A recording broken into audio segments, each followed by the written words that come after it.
وقل رب زدني علما. Bismillah, alhamdulillah, wassalatu wassalamu ala rasulillah wa ala alihi wa sahbihi wa man walah, amma ba'd. Masalah khutbah dengan bahasa Arab atau selain bahasa Arab yang masih terdapat kerancuan dalam pemahaman saudara-saudara kita di Jokam. Di sini hendaknya atau coba akan kita jelaskan. Tapi sebelumnya kita dahulukan penegasan atau catatan. Yang pertama, kita tidak menyalahkan Jokam dengan khutbahnya yang berbahasa Arab atau menganggap khutbahnya Jokam yang dengan bahasa Arab itu tidak sah, gitu ya. Yang hendak kita bahas di sini adalah pemahaman Jokam bahwa khutbah dengan selain bahasa Arab itu tidak sah, bahkan menjadikan khutbah-khutbah yang dilaksanakan oleh umat Islam dengan selain bahasa Arab itu sebagai salah satu contoh bahwa mereka sudah tidak murni atau ada penyimpangan dalam umat Islam. Ini yang hendak kita luruskan, gitu ya. Ini yang hendak kita luruskan. Bukan kita menganggap kalau khutbah bahasa Arab enggak sah, gitu ya. Bukan. Supaya dipahami dalam masalah apakah khutbah Jumat itu harus berbahasa Arab atau tidak, di kalangan ulama terdapat perbedaan pendapat. Ya, di sini saya sampaikan secara rinci. Nah, ada 3 pendapat di antara ulama tentang apakah disyaratkan khutbah Jumat dengan bahasa Arab. Pendapat yang pertama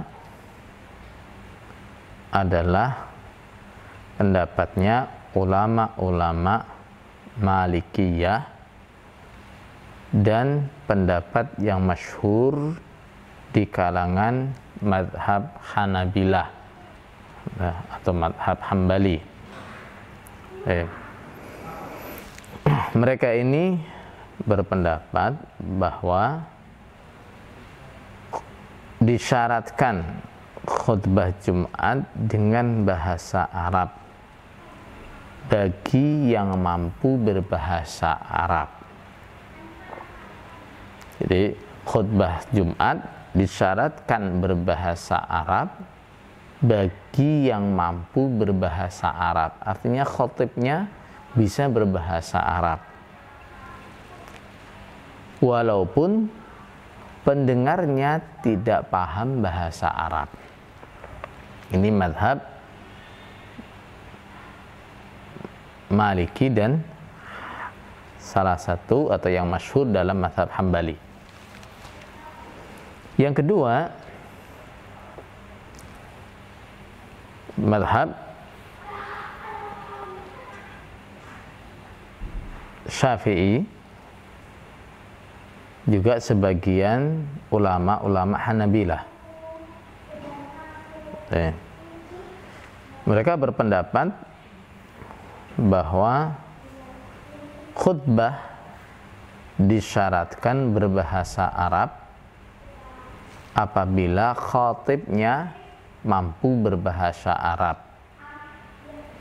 kecuali bila semua pendengar tidak paham bahasa Arab, maka khatib khutbah dengan bahasa mereka.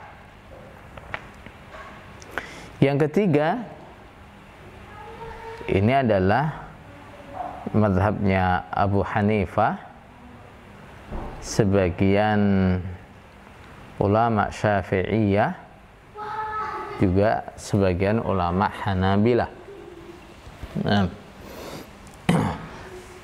kelompok yang ketiga ini mengatakan bahwa khutbah berbahasa Arab itu hukumnya mustahab dan bukan syarat, sehingga khatib bisa khutbah dengan bahasa selain Arab. Nah, ini 3 pendapat di kalangan ulama. Ada 2 pendapat mensyaratkan khutbah dengan bahasa Arab, tapi dalam kondisi di mana khatib mengerti bahasa Arab, gitu ya. Nah, kemudian 2 kelompok ini berbeda lagi dalam syarat berikutnya. Nah, pendapat yang pertama mengatakan apa? Nah, walaupun pendengar tidak paham bahasa Arab. Pendapat yang kedua, bila pendengar paham bahasa Arab. Itu. Adapun yang lebih kuat dari pendapat-pendapat ini, seperti banyak dijelaskan oleh ulama-ulama, adalah pendapat yang ketiga, bahwa khutbah itu tidak disyaratkan dengan bahasa Arab. Nah, sehingga orang-orang yang bahasanya bukan bahasa Arab, mereka bisa khutbah dengan bahasa mereka yang mereka pahami. Gitu ya. Kalau orang Indonesia pahamnya dengan bahasa Indonesia, misal orang-orang Jawa di kampung-kampung yang nggak paham bahasa Indonesia, mungkin pahamnya pakai bahasa Jawa, ya dengan bahasa Jawa. Kenapa? Nah, karena tujuan daripada khutbah itu adalah untuk memberikan nasihat, menyampaikan peringatan, menjelaskan hukum. Nah, yang maksud ini tidak akan terwujud kecuali bila disampaikan dengan bahasa yang mereka pahami. Nah, dalam hal ini ulama menjadikan syahid atau beristishhad dengan salah satu ayat yang berbunyi, wa ma arsalna mir rasulin illa bilisani qaumihim liyubayyina lahum. Nah, setiap kali Allah mengutus utusan, Allah mengutus mereka bilisani qaumihim, dengan bahasa kaumnya, liyubayyina lahum, supaya para rasul itu bisa memberi penjelasan kepada kaumnya. Nah, khutbah apabila disampaikan dengan bahasa yang bisa dipahami oleh hadirin, maka maksud dan tujuan dari khutbah itu bisa lebih terwujud daripada apabila disampaikan dengan bahasa yang tidak dipahami. Hanya saja ulama kemudian juga menganjurkan Nah, bagian-bagian khutbah seperti muqaddimahnya, nah, tetap dibiasakan dengan bahasa Arab. Supaya apa? Supaya orang-orang itu terbiasa juga dengan bahasa Arab. Nah, jadi masalahnya seperti itu, gitu ya. Masalahnya seperti itu. Artinya di kalangan ulama memang ada pendapat bahwa khutbah itu disyaratkan dengan bahasa Arab, tapi dalam kondisi apa? Yang pertama, khotibnya harus ngerti bahasa Arab, gitu ya. Atau khotibnya ngerti bahasa Arab. Kalau khotibnya nggak ngerti bahasa Arab, ya seperti kondisi umumnya di Jokam ya. Saya tidak mengatakan semua Jokam nggak ngerti bahasa Arab, tapi umumnya Jokam nggak ngerti bahasa Arab. Nah, bahkan khotib biasanya hanya membaca buku yang setiap khutbah yang diulang-ulang itu terus, itu pun bacanya ya salah-salah, dan dari cara bacanya, nah kita bisa nangkep ini orang ini nggak paham dengan yang dibaca, karena umumnya juga nggak paham bahasa Arab, apalagi pendengarnya. Gitu. Artinya kalau dalam kondisi seperti umumnya di Jokam, nah ini dari 3 pendapat tadi tidak ada yang mensyaratkan bahasa Arab untuk kondisi seperti di Jokam, gitu ya. Saya sebenarnya berharap gitu ya, ketika Jokam itu bersikukuh bahwa khutbah itu harus dengan bahasa Arab. Nah, ini kita berharap seandainya Jokam ini konsisten dengan pemahaman seperti ini. Artinya mereka paham nih ya kelebihannya bahasa Arab, keutamaannya bahasa Arab. Ya, di sisi ini kita bisa menangkap bahwa Jokam itu orang-orang yang cinta bahasa Arab. Nah, sehingga di jamaahnya juga digalakkan belajar bahasa Arab. Nah, cuma sayangnya di Jokam ini fanatik bahasa Arabnya hanya dalam khutbah. Di luar khutbah justru mereka tidak mementingkan belajar bahasa Arab. Nah, ini bahkan terkesan meremehkan kemampuan berbahasa Arab itu.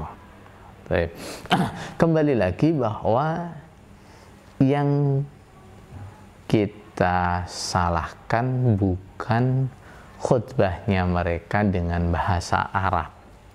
Ya, kita tidak menyalahkan mereka khutbah berbahasa Arab. Tapi yang kita sayangkan, yang kita salahkan adalah anggapan mereka. Orang-orang Islam yang khutbah tidak dengan bahasa Arab, orang-orang Islam yang khutbah dengan bahasa mereka, mereka anggap itu khutbahnya nggak sah. Nah, bahkan sebagian mengatakan itulah bukti tidak adanya kemurnian di luar jamaah mereka. Kemudian salah satu hujah yang biasanya mereka jadikan penguat untuk mensyaratkan khutbah dengan bahasa Arab di Jokam itu biasanya mereka mengatakan bahwa khutbah itu gantinya 2 rakaat zuhur, ya. Nah, kita biasanya kalau sholat zuhur 4 rakaat, kalau sholat Jumat hanya 2 rakaat, dan yang 2 rakaat lagi mana? Itu diganti dengan khutbah. Ini ungkapan ini nggak ada dalilnya, ya. Tidak ada dalil yang menunjukkan bahwa 2 rakaat khutbah Jumat itu sebagai gantinya 2 rakaat zuhur, itu nggak ada. Ya, sebagai penguat sekarang yang menunjukkan bahwa khutbah itu bukan ganti dari 2 rakaat itu. apabila ada yang terlambat datang Jumatan, misalnya dia datang Jumatan saat iqamah, sudah selesai khutbah. Nah, apakah kemudian dia harus nambah 2 rakaat? Kan tidak. Nah, sholatnya ya tetap 2 rakaat. Nah, bahkan yang sholat Jumatnya itu ketinggalan 1 rakaat, dia menjumpai imam 1 rakaat, juga cuma nambah 1 rakaat. Ini menunjukkan bahwa 2 rakaat khutbah itu bukan pengganti 2 rakaat zuhur. Gitu ya. Kemudian ada lagi bantahan. Nah, kalau khutbah, boleh atau kamu membolehkan khutbah dengan bahasa selain bahasa Arab, kenapa enggak sekalian sholatnya dirubah, pakai bahasa Indonesia atau bahasa Jawa atau bahasa Sunda? Nah, supaya dipahami bedanya khutbah dengan sholat. Ya, khutbah, sholat itu bacaannya, zikir-zikirnya sudah ditetapkan. Ya, kita tidak bisa menggantinya, bahkan dengan bahasa Arab kita ganti dengan bahasa yang lain, dengan apa, kalimat yang lain, nggak bisa. Ya, takbirnya Allahu Akbar nggak bisa kita ganti dengan kalimat yang lain yang artinya sama, misalnya Allahul A'zam, nggak bisa. Ya, jadi dalam sholat itu kita beribadah dengan lafadznya. Dengan apa? Lafadznya, artinya lafadznya, zikirnya, kalimatnya harus itu. Ya, beda dengan khutbah. Kalau khutbah, kita mau bahas apa dalam khutbah itu tidak ada ketentuan. Ya, dalam khutbah itu temanya bisa berubah-ubah sesuai keadaan, ya, bisa berubah-ubah sesuai dengan apa yang hendak disampaikan oleh khatib. Gitu ya. Ada lagi biasanya sangkalannya adalah apa? Nah, mengatakan, dan Nabi dulu khutbah dengan bahasa Arab apa dengan bahasa Indonesia, katanya. Tuh. Benar, Nabi khutbah dengan bahasa Arab, tidak dengan bahasa Indonesia, tidak dengan bahasa Jawa, tidak dengan bahasa Sunda, enggak dengan bahasa Inggris. Ya, Nabi khutbah dengan bahasa Arab. Karena apa? Nabi orang Arab, dan sahabat-sahabatnya adalah orang Arab. Nah, kalau Nabi sampaikan nasihatnya atau khutbahnya dengan selain bahasa Arab, justru umatnya yang tidak paham. Itu ya. Jadi Nabi khutbah dengan bahasa Arab karena apa? Karena bahasa beliau adalah bahasa Arab. Gitu. Atau bagaimana seandainya khutbahnya tetap dengan bahasa Arab, tapi nanti setelah Jumatan khutbah itu diterjemahkan misalnya. Nah, misalnya begitu. Setelah Jumatan ada salah satu yang berdiri menjelaskan isi khutbahnya tadi. Nah, seandainya begitu gimana? Ya, kalau begitu malah terjadi apa? Malah terjadi bid'ah. Ya, sholat Jumat khutbahnya malah 2 kali. Ya, itu. Jadi khutbah itu gimana? Nah, khutbah itu ya sebelum sholat, setelah adzan itu. Ya, kita tidak bisa menambahkan khutbah setelah sholat atau khutbah sebelum sholat, nggak bisa. Nah, atau kalau mau diterjemahkan, misalnya khutibnya tetap dengan bahasa Arab, kemudian diterjemahkan langsung ke bahasa Indonesia, ya, sehingga khotibnya ngomong bahasa Arab, beberapa kalimat dia berhenti diterjemahkan untuk pendengar. Nah, yang seperti itu tidak apa-apa, ya. Kalau misalnya kayak praktek di Masjidil Haram itu khotibnya dengan bahasa Arab, kemudian ada penerjemah yang menerjemahkan ke dalam beberapa bahasa, kemudian jamaah sholat Jumat mereka bisa mendengarkan lewat siaran khutbah yang dengan bahasa mereka masing-masing, yang seperti itu tidak apa-apa. Jadi yang kembali kita tegaskan adalah apa? Nah, khutbah itu bagi orang yang tidak paham bahasa Arab tidak harus dengan bahasa Arab, ya, tidak harus dengan bahasa Arab, gitu ya. Tapi kok Jokam tetap, misalnya milih khutbah dengan bahasa Arab, ya sah-sah saja, ya, sah-sah saja. Sholatnya ya tetap sah, Jumatannya ya tetap sah, gitu ya. Tapi yang kita ingatkan jangan kemudian kebablasan, ya, terus mengatakan yang khutbahnya tidak dengan bahasa Arab itu enggak sah, apalagi terus itu berarti sudah enggak murni Islamnya. Ini loh yang kita peringatkan, ya. Subhana rabbika rabbil izzati amma yasifun, wassalamun alal mursalin, walhamdulillahi rabbil alamin.